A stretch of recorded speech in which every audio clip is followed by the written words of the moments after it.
Okay, so on to the context. There's a lot of folks in the room probably thinking, okay, you asked that question about have we made any progress.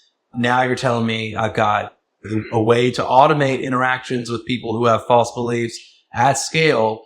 Potentially we roll these out across social media platforms, search engines, etc.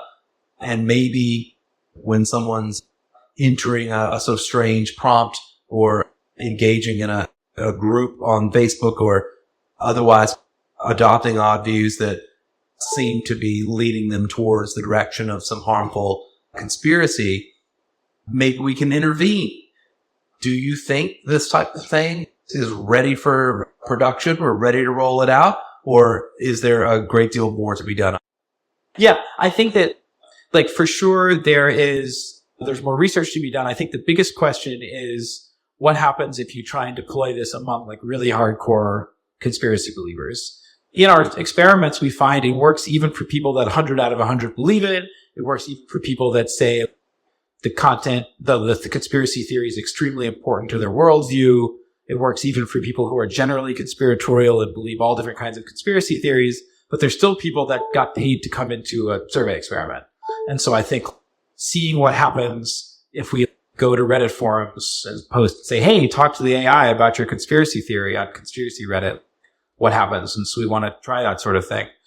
But I think that the effects were so big and so consistent in the experiments that we found that I think it's quite likely that this would work in the world. And even if it doesn't work that well with the really hardcore down the rabbit hole people, there's a lot of people who are more sort of dabblers that are like stepping into the rabbit hole but haven't gone all the way down, and being able to intervene on those people I think would be quite useful. And based on these results, I'm pretty confident that it should work for those folks. Because there's a lot of interest in using large language models in content moderation and other forms of intervention around mis and disinformation. We talked to folks like Dave Wilner, who's been writing and speaking about this, former Meta and OpenAI trust and safety executive, sees lots of benefits potentially to reducing the amount of human involvement in content moderation, having to engage with lots of wretched things. But there are also potential downsides, right? It's possible we could tune these things in such a way that they do become censorious, right?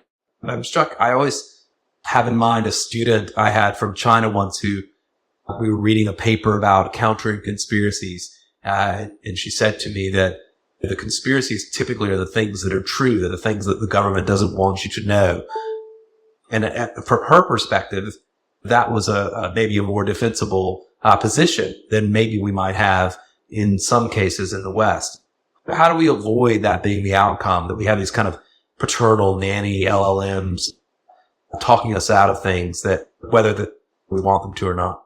It's a really fundamental question. It's not just true of LLMs, it's true of content moderation, period. Right? Is that always someone is making a decision about what to moderate and what not to moderate. And it's really hard because on the one hand, it's the question of, you could say, oh, there should just be no moderation.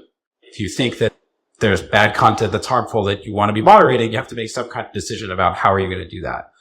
And at least in the US, we recently ran a real nationally representative poll asking what people thought were legitimate sources of content moderation. And people across the political spectrum felt that domain experts and fact checkers were the most legitimate people to make content moderation decisions. Specifically, we said, imagine a situation where they make a decision that you don't agree with. How legitimate would you think it was? And we ran that last summer, and they thought AI was really not legitimate relative to experts, and the crowds were in the middle.